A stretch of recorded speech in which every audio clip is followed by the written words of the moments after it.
పెద్ద ఎత్తున నిర్వహిస్తున్నటువంటి మండల అన్ని గ్రామాల నుంచి వచ్చిన నాయకులకు, మండలంలో ఈ కార్యక్రమాన్ని ఏర్పాటు చేసిన నాయకులందరికీ పేరు పేరున నమస్కారాలు తెలియజేస్తూ, ఈ కార్యక్రమానికి ముఖ్య అతిథిగా వచ్చినటువంటి పెద్దలు, గౌరవనీయులు, ప్రభుత్వ విప్పు ఆలేరు శాసనసభ్యులు బీర్ల ఐలయ్య గారు, మరొక పెద్దలు రాజ్యసభ మాజీ సభ్యులు బడుగుల లింగన్న గారు, మరొక పెద్దలు మిత్రులు నాగార్జున సాగర్ మాజీ శాసనసభ్యులు భగత్ గారు, అట్లాగే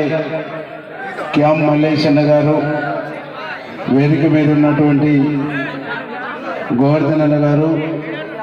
దూదిమెట్ల సత్యన్న గారు, వేదిక మీద ఉన్న పెద్దలందరికీ పేరు పేరున నమస్కారాలు తెలియజేస్తూ, అఖిల భారత యాదవ సంఘం ఆధ్వర్యంలో రావణపేట మండలంలో ఒక గొప్ప సదరు కార్యక్రమాన్ని నిర్వహిస్తున్న మీ అందరికీ శుభాకాంక్షలు తెలియజేస్తూ, ఈరోజు దేశంలో పశు సంపదను పూజించేటువంటి ఒక గొప్ప సంస్కృతి మన యాదవ సమాజానికి, యాదవ జాతికి ఉన్నది. పాడి పంటల్ని పూజిస్తూ,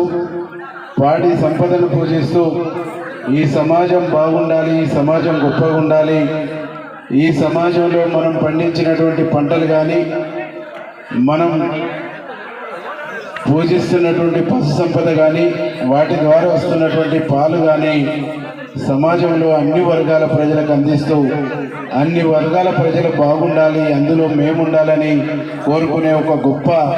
వ్యక్తిత్వం ఉన్నటువంటి జాతి మన యాదవ జాతి అని చెప్పేసి తెలియజేస్తూ,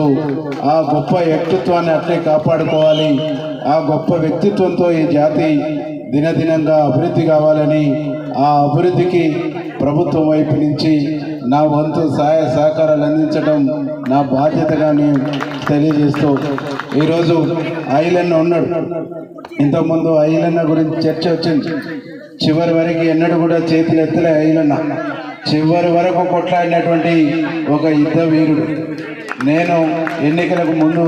ఒక నెల రోజుల నుంచి బాగా దగ్గర ఒకటే చెప్పిండు, సర్వం కోల్పోయినా పర్వాలేదు, చేతులు ఎత్తేలేదు, లొంగేది లేదు, గెలిచి వస్తానని చెప్పేసి యుద్ధంలో నిలబడినటువంటి గొప్ప వ్యక్తి ఐలన్న గారు. ఈరోజు తెలంగాణ రాష్ట్ర ప్రభుత్వానికి ఐలన్న, అట్లాగే రాజ్యసభ్యులైనటువంటి అనిల్ కుమార్ యాదవ్ ఇద్దరు వెళ్ళి ఈరోజు గొప్ప సంస్కృతి సాంప్రదాయానికి ప్రతీకైనటువంటి సదర్ని అధికారికంగా నిర్వహించడం ప్రభుత్వం ప్రకటించాలని ఐలన్న వాళ్ళు డిమాండ్ చేయగానే గౌరవ ముఖ్యమంత్రి ఈరోజు సదర్ని అధికార పండుగగా డిక్లేర్ చేసిండనేటువంటి ఒక విషయాన్ని కూడా ఈ సందర్భంగా మీకు తెలియజేస్తాం. నాకు తెలిసి అసెంబ్లీ నడుస్తున్నప్పుడు ఐలన్న గారు గుర్తు చేసిన ముఖ్యమంత్రి గారికి, నేను పద్మశాలి సొసైటీ ఎన్నికలు జరగాలని మాట్లాడుతున్నప్పుడు ఐలన్న మాకు సంబంధించినటువంటి యాదవ సొసైటీలో కూడా